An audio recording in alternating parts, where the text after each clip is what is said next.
चलो बच्चों हेड निकालो, work energy theorem.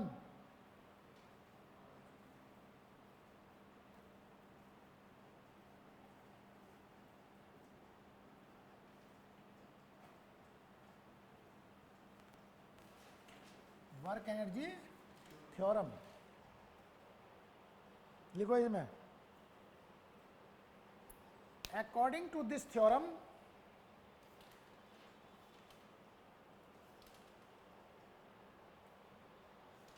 according to this theorem,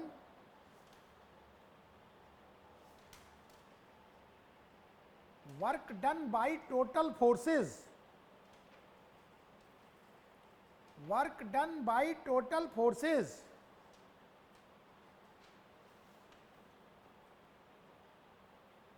in displacing the body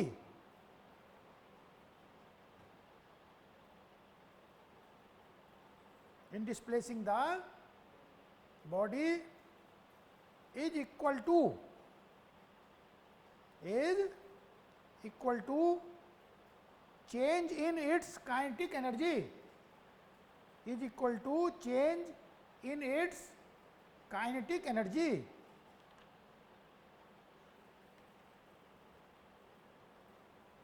Change in its kinetic energy, that is work done by total forces equal to क्या हो जाएगी, delta के, delta के।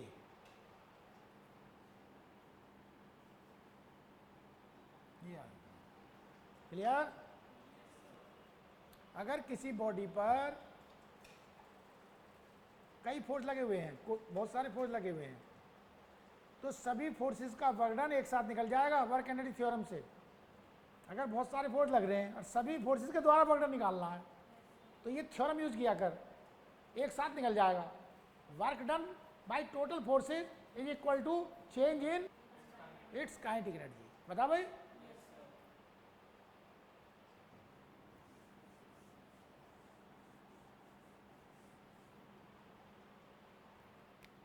Proof,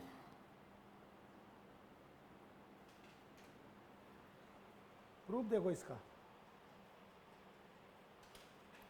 consider a body of mass small m, consider a body of mass small m moving with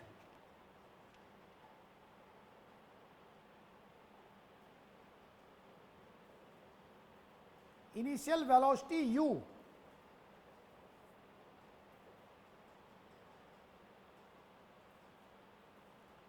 under a constant force F, force F in the direction of motion,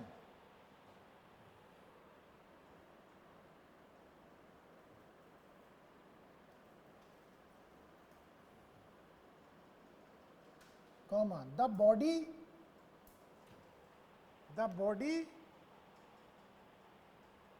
accelerated such that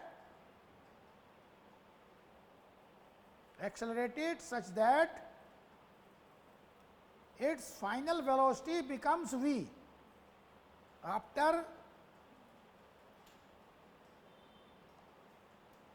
traveling displacement s,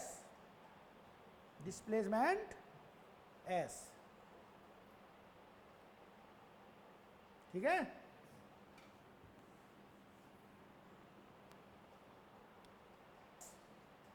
ठीक है जी। देखो इधर, यहां पर बच्चों ये body, अब इस पर लगा रहे हैं हम एफ फोर्स। मान लो बॉडी का मास m है, बॉडी का मास m बताया था, हाँ, और इसकी इनिशियल वेलोसिटी कितनी है u, और बाद में कितनी हो गई s डिस्टेंस चलने के बाद, s डिस्प्लेस होने के बाद v। हाँ जी बोले, ये डायग्राम बना लो, बना लिया। अब इसमें नीचे लिखो यूजिंग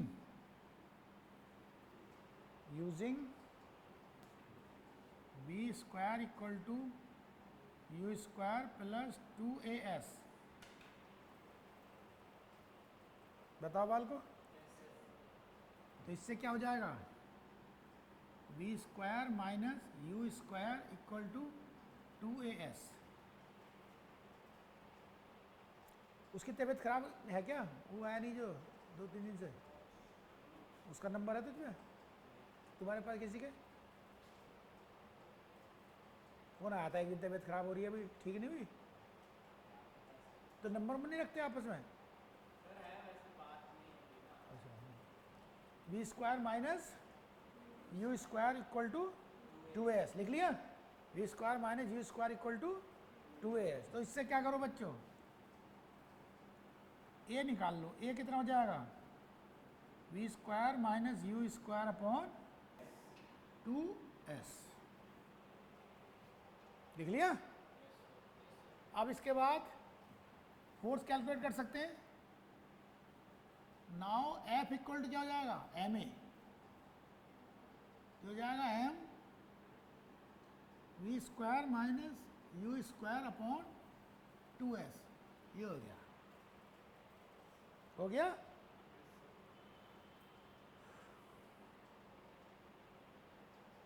बता भाई। अब हम क्या करें, देयरफॉर वर्क डन निकाल लो। अब work done in displacing the body, work done in displacing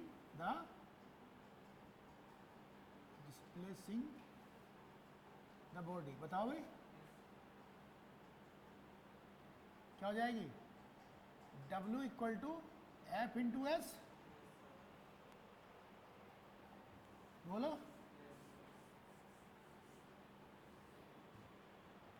तो एफ की वैल्यू ऊपर से लिख दो है, m v square minus u square upon 2s into S. S cut गया, ये कितना आ गया, half m v square minus u square.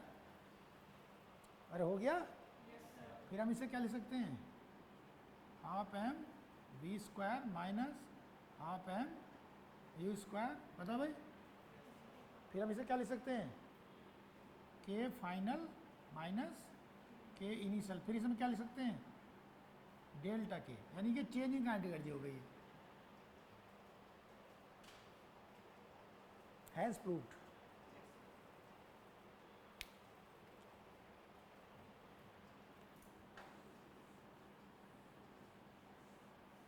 अब आप हेडिंग डालें,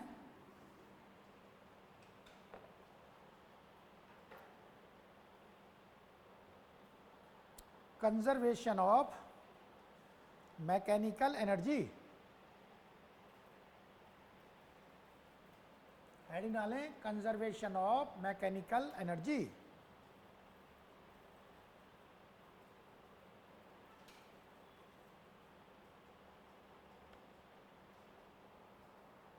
लिखो इसमें, if only conservative force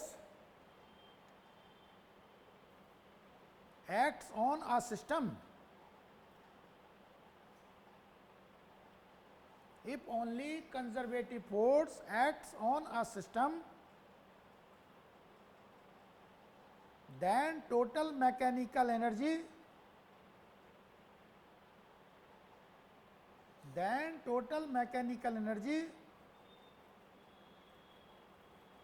is conserved. Total mechanical energy is conserved. बताओ।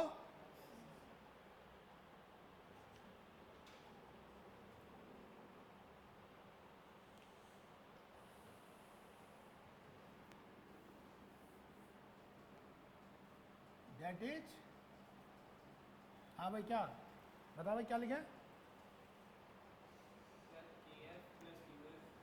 के initial plus U initial equal to K final plus U final, ये लिख लीजिए।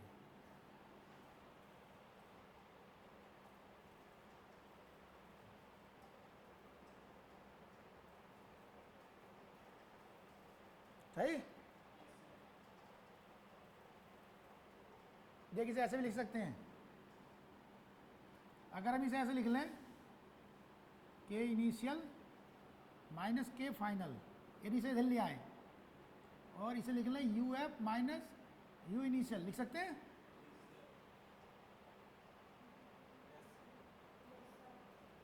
इसका मतलब क्या है, इनिशियल में से फाइनल घटा रहे हो, इसका मतलब इनिशियल ज़्यादा है फाइनल कम है।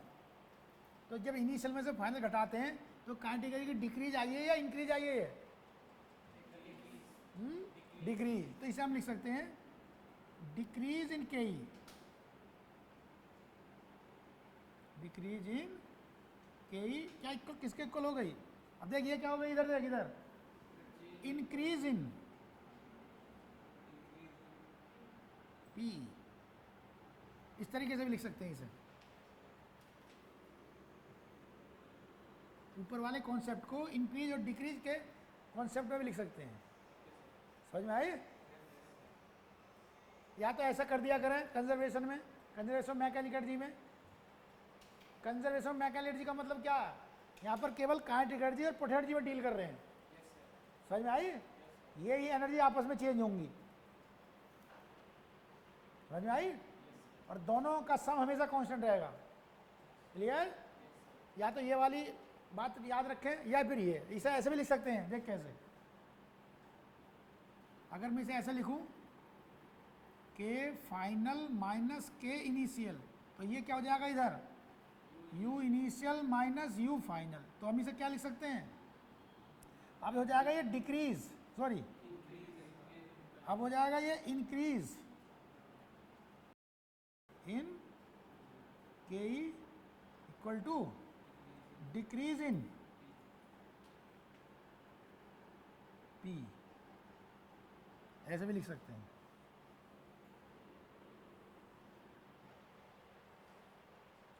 कंजर्वेशन ऑफ मैकेनिकल एनर्जी को जब हम यूज़ करेंगे, या तो इस इक्वेशन को यूज़ करेंगे या फिर इस तरीके से यूज़ करेंगे, इंक्रीज और डिक्रीज के मेथड से। अगर मैकेनिकल एनर्जी कंजर्व रहती है तो आप इनिशियल में दोनों जोड़ लें और फाइनल में दोनों जोड़ लें, बराबर आएंगी। या फिर ये कह दें कि अगर काइनेटिक एनर्जी घट रही है तो उतनी पोटेंशियल एनर्जी बढ़ रही है, अगर काइनेटिक एनर्जी बढ़ रही है तो उतनी पोटेंशियल एनर्जी घट रही है। ये बात इस तरीके से भी कह सकते हैं। अब ये आगे आपको क्वेश्चनों के जरिए से क्लियर की जाएंगी बातें। क्लियर? इन पे जो है क्वेश्चन वगैरह अभी शुरू करेंगे, पहले अभी थोड़ा सा डेरिवेशन और कर लें। बोलो,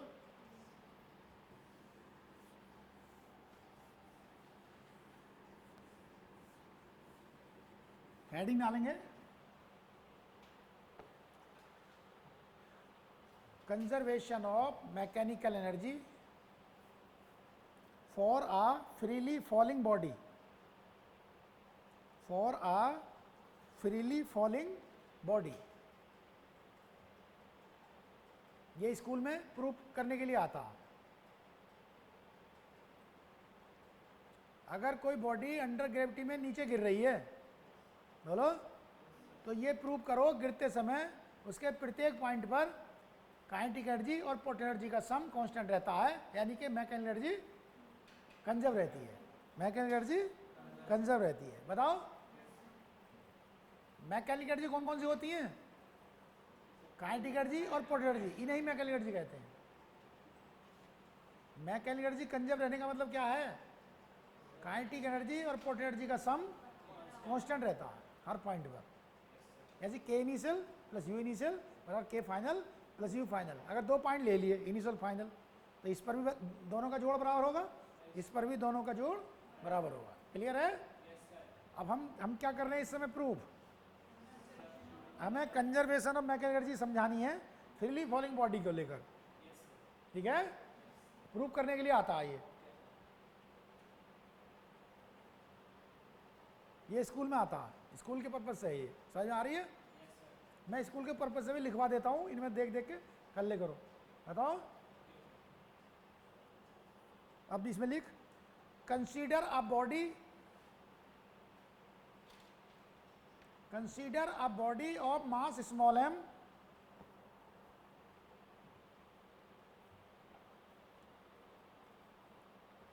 which is freely falling under gravity, which is freely falling under gravity, full stop.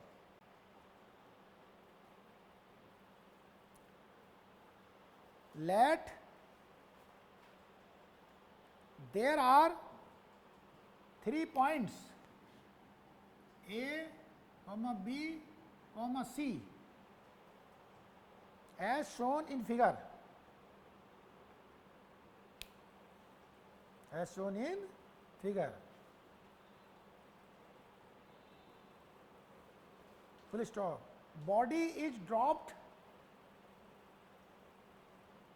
from rest from point A, and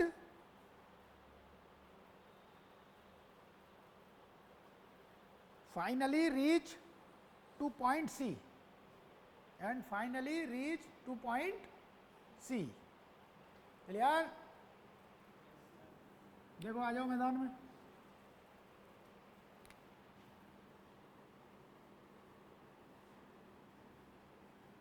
देखो बच्चों ध्यान समझो, इसे, इस प्रूफ को ध्यान समझो, आज ही तैयार कर लेना, स्कूल में आएगा ये, ठीक है। अगर ये चैप्टर आएगा, इस चैप्टर का अगर कोर्स में आएगा जब भी टेस्ट, तो ये जरूर आएगा, ठीक है। देखिए यार, ये 3 पॉइंट कंसिडर कर रहे हैं, ए, बी और सी, 3 पॉइंट ले लिए, बता भाई। और यहाँ से एक बॉडी को ड्रॉप करेंगे, फिर बॉडी फिर यहाँ आएगी, फिर यहाँ आएगी, बता भाई। अरे आएगी, ये बॉडी यहाँ से ड्रॉप करी तो फिर यहाँ आ जाएगी, इसके बाद फिर यहाँ आएगी, बता भाई।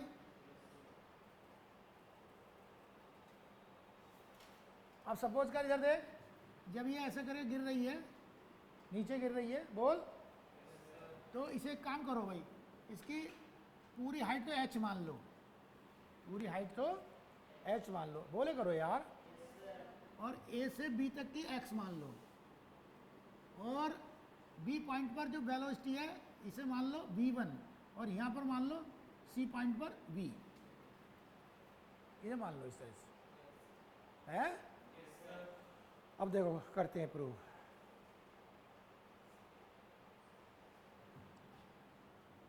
एट पॉइंट ए पॉइंट पर,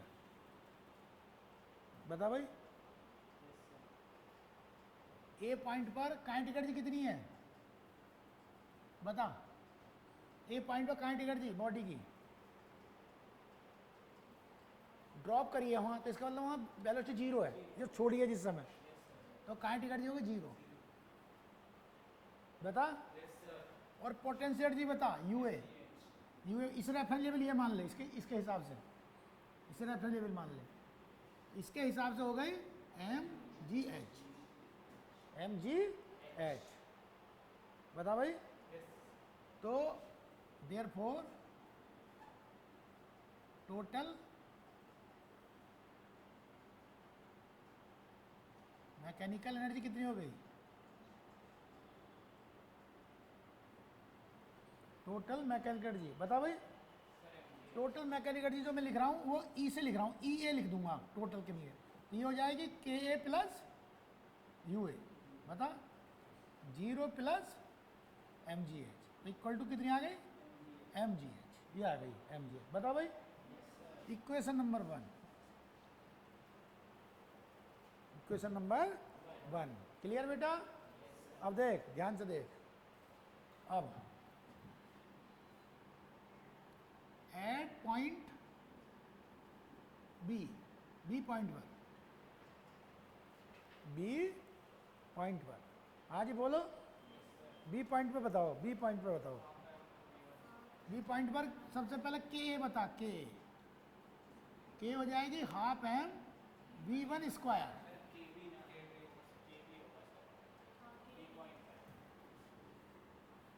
हाँ, एट पॉइंट बी पॉइंट पर बताओ क्या होगी, K B equal to half m v one square. अब वी वन स्क्वायर कितनी हो जाएगी, तो मैं इधर लिख दे रहा हूँ, फ्रॉम कौन सी equation, v square equal to u square plus 2gh, ये वाली इक्वेशन होती है अंडर ग्रेविटी में नीचे गिरने के लिए होती है। अब इसे कहाँ से कहाँ तक लगा रहे हो, ए से बी तक, तो ए से बी तक के लिए बता, बी की जगह क्या रख दूँ, वी वन स्क्वायर, यू की जगह 0 प्लस 2g, एच की जगह x, तो ये वी वन स्क्वायर हो गया 2gx। अब ये वैल्यू इसमें पुट कर दे, हाफ एम इंटू 2gx, बता 2 से 2 कट गया, mgx, बता लिख लिया। अब इधर देख, के सॉरी, अब इधर देख यू बी, अब बी पॉइंट पर पोटेंशियल बता बेटे, रेफरेंस लेवल ये है, कितनी हाइट पर है, अब तुम कहोगे h माइनस एक्स पर सर, ठीक, तो ये हो जाएगी m g h minus x, बता भाई। अब लिख लो total mechanical energy at B. अब ये पहले क्या थी, है total mechanical energy at A पर थी, पता, total mechanical energy at B, तो इसे क्या लिख लूँ, E B equal to K B plus U B, बोल बेटा, ये हो गई m g x plus m g h minus x, तो ये हो जाएगी m g x plus m g h minus m g x से एम जी एक्स कट जाएगा, m g h, equation number 2।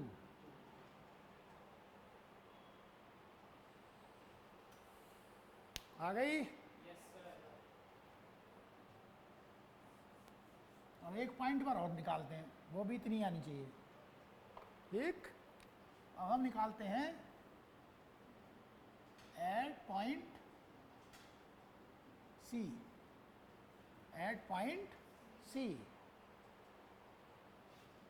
के सी बराबर, बता बेटे, बोले कर कोई,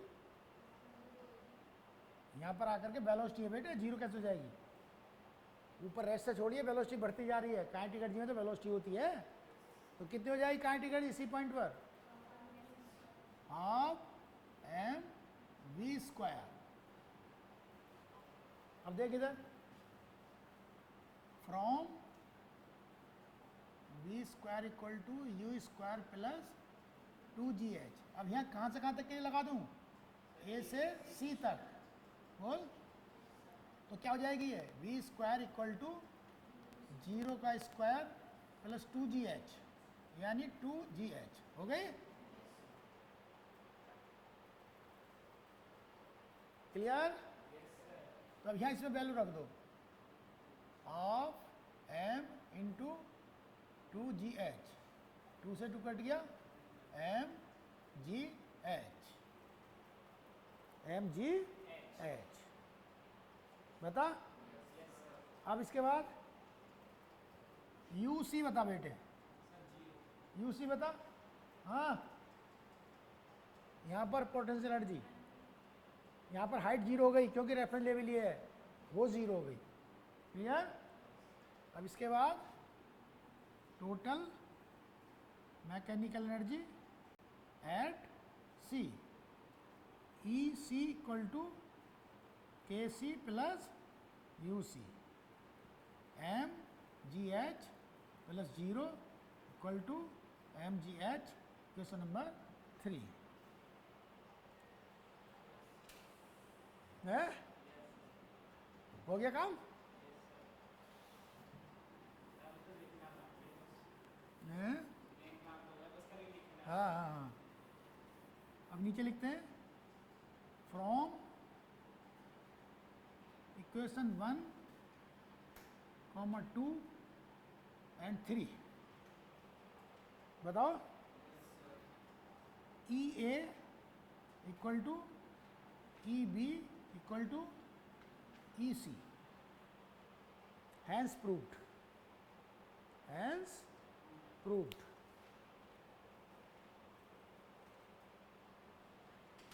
सही?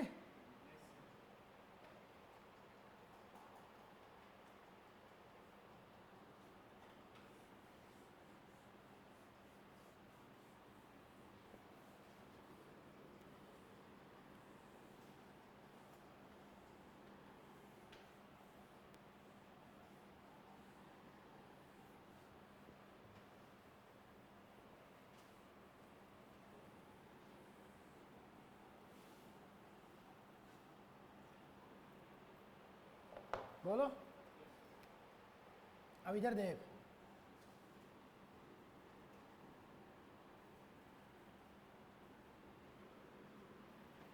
अगर हम ग्राफ बनाएं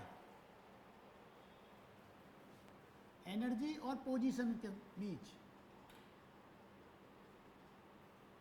एनर्जी एंड पोजीशन के बीच, बताओ। और पोजीशन जो नाप रहे हैं ऊपर से नाप रहे हैं, जहां से छोड़ी है बॉडी, इसी के लिए ग्राफ बना रहे हैं। एनर्जी और पोजीशन के बीच में बॉडी ऊपर से ड्रॉप करिए, वहां से पोजीशन नाप रहे हैं। क्लियर? तो देख,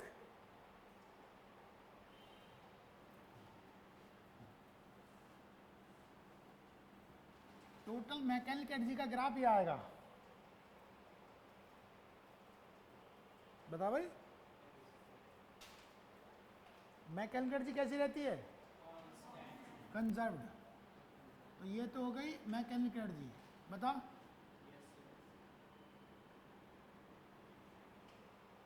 क्लियर? और काइनेटिक एनर्जी का, काइनेटिक एनर्जी जो है क्या होगी?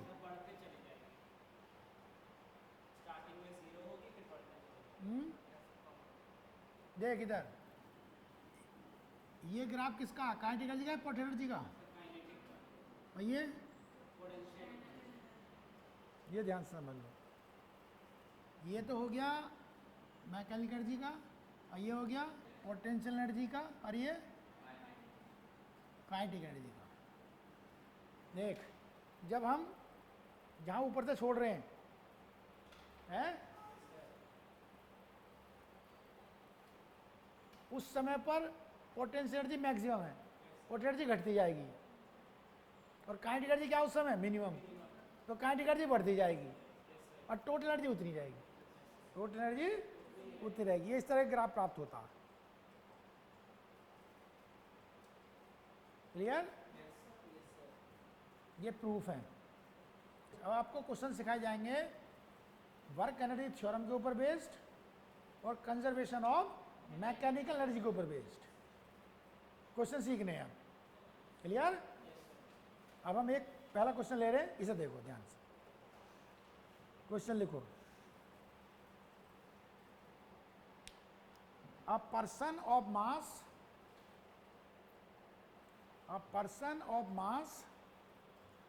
70 kg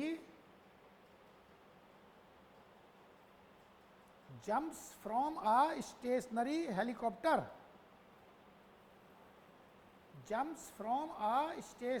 helicopter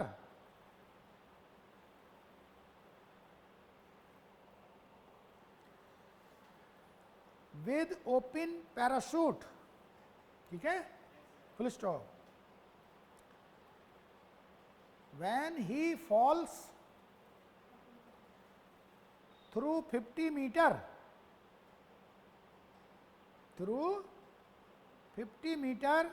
then it gains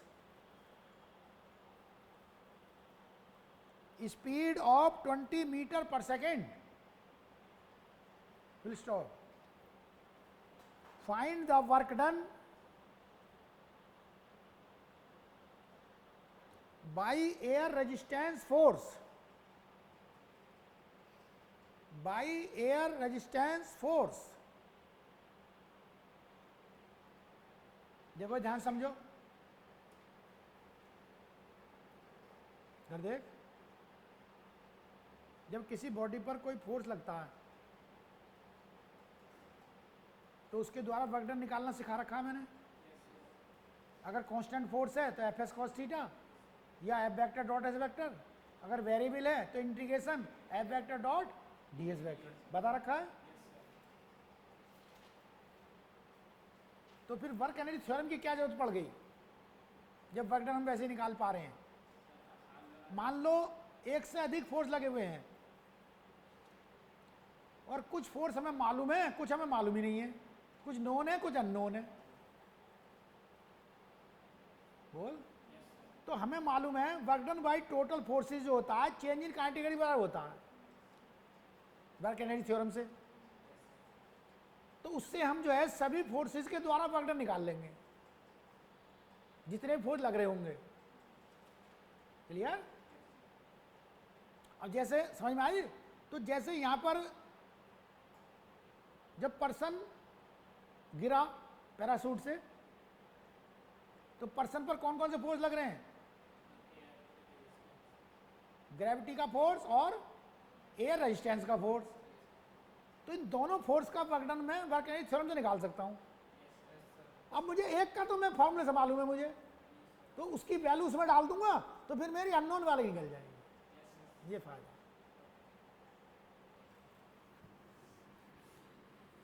अब देखो इसे सॉल्व करते हैं।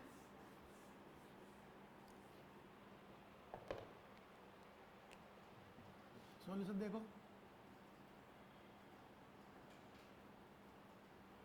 Apply work energy theorem, work energy theorem apply कर रहे हैं। बताओ भाई, करें? अब इधर देख, आजा मैदान में। Work done by total forces जो होता है वो डेल्टा के बराबर होता है, और डेल्टा के का मतलब क्या है? के फाइनल माइनस के इनिशियल। अरे यही तो हो गया इसका मतलब। yes, अब देख इधर, जब पर्सन पैराशूट से ड्रॉप होगा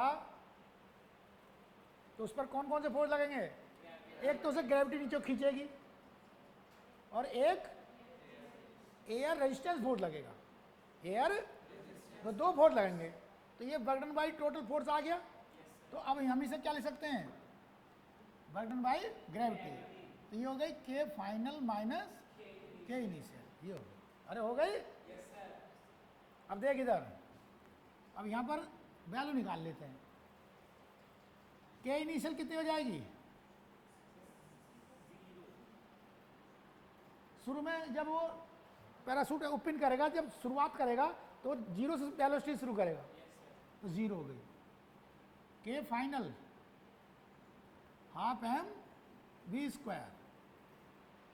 मास कितना है? 70। और वेलोसिटी कितनी प्राप्त करी? 20। 20 हो गई, 20 का स्क्वायर। तो सॉल्व कर कितना आ गया? ये आ जाएगा 14,000 जूल। 14,000 जूल। अरे आ जाएगा? जल्दी बोलो। अब देखो इधर, अब मुझे मैं एक चीज और निकाल सकता हूं यहाँ, ग्रेविटी का वर्क डन। ग्रेविटी का वर्क डन क्या निकाल सकता हूं? ग्रेविटी के द्वारा वर्क डन। तो कैसे निकालूं ग्रेविटी के द्वारा work done? F S cos theta लगा दो। बताओ एफ कितना? M g. गिरा कितना? एच। और कॉस 0, तो एम जी एच हो गया। बता भाई, एम कितना? 70। जी कितना? 10। एच कितना? 50। सॉल्व करके कितना आ गया? कितना? कितने हजार आया? 35,000। यहाँ 35,000 जूल। बता। तो देख मुझे क्या मालूम है, ये मालूम है, ये मालूम है, ये मालूम है, ये अननोन है, अगर इसमें रख दूं तो ये निकल जाएगा। तो रख दो इसमें WA प्लस 3500 बराबर 14000 माइनस 0। तो सॉल्व करके WA आ गया -21000 ड्यू